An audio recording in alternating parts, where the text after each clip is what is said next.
भगवान ने 16,108 विवाह कर लिए तो क्या हम 2 ना कर सके? हाँ जी या ना जी? भैया 2 कर लोगे अब कह ना सके लाले पड़ जाएंगे। हाँ जी या ना जी? या तो फिर एक छोड़ने ही पड़ जाए, बात तो अलग बात है। अगर दोनों को एक साथ रखोगे तो छठी का दूध याद आएगा, क्योंकि महंगाई का जमाना चल रहा है। तो भगवान से तुलना, अपने आप को कंपेयर मत करिए। जब नारद ने देखा कि 16,108 कक्ष में भगवान अकेले जाते हैं तो भगवान नारद परीक्षा लेने पहुंच गए। और क्या देखा कि जितने भवन, जितने कक्ष, सब में अलग अलग गोविंद नजर आते हैं। नारद की बुद्धि चकरा गई और एक दिन जाकर के भगवान ने क्या देखा कि 16,108 पटरानियों में से कोई ना कोई रानी रूठती रहती है। लेकिन एक दिन भगवान रुक्मिणी की परीक्षा लेने गए, रुक्मिणी के महल में प्रवेश किया। रुक्मिणी कभी नहीं रूठती थी, रुक्मिणी कभी नहीं रूठती थी। एक दिन क्या देखा कि भगवान ने सोचा आए दिन एक ना एक दिन पटरानी रूठती रहती है, लाओ देखो रुक्मिणी कभी मुझसे रूठेंगी। और रूठने में सबसे ज्यादा आगे थी सत्यभामा। जानते हो क्यों? क्योंकि सत्यभामा दहेज ज्यादा लेके आई थी। जो श्यामंतक मणि थी वो उनके पिता ने दी थी। जो बहू ज्यादा धन लेके आती है फिर वो सास ननद के ताने नहीं सुनती है। आज ही है ना जी?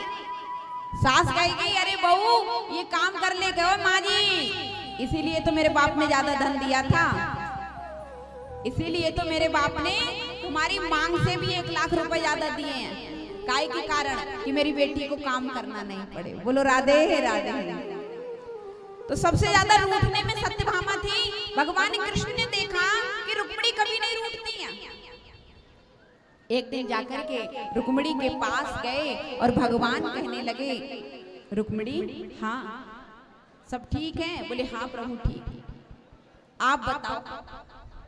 बोले क्या बताएं, बताने को कुछ रहा नहीं। बोले क्यों? बोले आपने एक गलती करी हो तो सही, आपने तो गलती पे गलती, गलती पे गलती, गलती पे गलती, आपने इतनी गलती करी कि पूरा गलता बना दिया। अब तो रुक्मिणी आश्चर्य में पड़ गई, हे भगवान मैंने ऐसी कौन सी गलती करी है कि जो भगवान को गलती करते करते करते करते पूरा गलता ही बन गया। भगवान से हाथ जोड़ करके बोली प्रभु आपको बताना पड़ेगा। बोले मैं क्या बताऊं? आपने पहली गलती तो यही कही कि मुझ कृष्ण से तुमने विवाह कर लिया। अरे जिसके माता पिता का पता नहीं, जिसके घर द्वार का पता नहीं, उसके साथ तुमने विवाह कर लिया। रुक्मिणी ध्यान से सुन रही है। और बोले और एक गलती हो तो बताएं। दूसरी गलती ये करी कि तुमने देखो तो तुम्हारे भैया रुक्मी ने कितना अच्छा वर ढूंढा शिशुपाल, और तुम्हें तो शिशुपाल के साथ विवाह करना चाहिए था, और तुमने इस ग्वारिया गवार माखन चोर के साथ विवाह कर लिया। दूसरी गलती ये कर दी। और तीसरी गलती ये कर दी कि न मेरे पास धन है न संपत्ति है। अरे मेरे तो मालिक वो होते हैं जो लाल लंगोटा और माला पे जाप करते हैं, लोटा सोटा बगल में दबे होते, मेरे पास कुछ नहीं। रुक्मिणी कुछ नहीं बोली। जब चौथी बार भगवान ने कहा रुक्मिणी अभी कुछ नहीं बिगड़ा है, अभी कुछ नहीं बिगड़ा है, अगर तुम चाहो तो तुम्हारा विवाह दोबारा शिशुपाल के साथ कर दें। ये बात भगवान ने कृष्ण कब कही थी? जब भगवान के 10 संतान हो गई थी।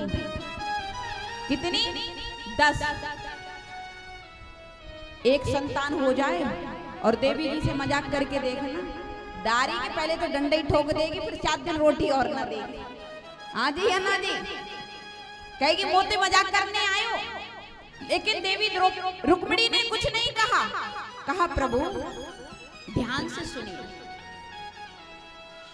आप कहते हो कि मेरे न माता पिता का पता है न किसी का पता है। अरे किसी को माता बनाते हो, किसी को पिता बनाते हो, और ये कैसे भूल जाते हो कि सबके परम पिता तो तुम ही हो।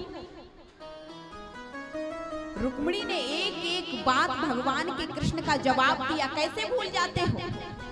और तुम कहते हो कि अरे तुमने मेरे साथ विवाह करके गलती की, ना तो मैं गोरा हूँ ना मैं काला हूँ। कोई कहता है यशोदा का है, कोई कहता है नंद का है, कोई कहता है पता नहीं किसका छोरा।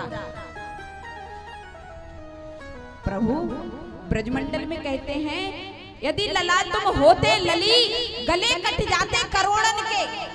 ये तो खैर करो तुम लाला हो, अगर लाला की जगह पे लाली होते ना तो जाने कितनी गोपिकाओं के गले कट जाते। हाँ जी या ना जी?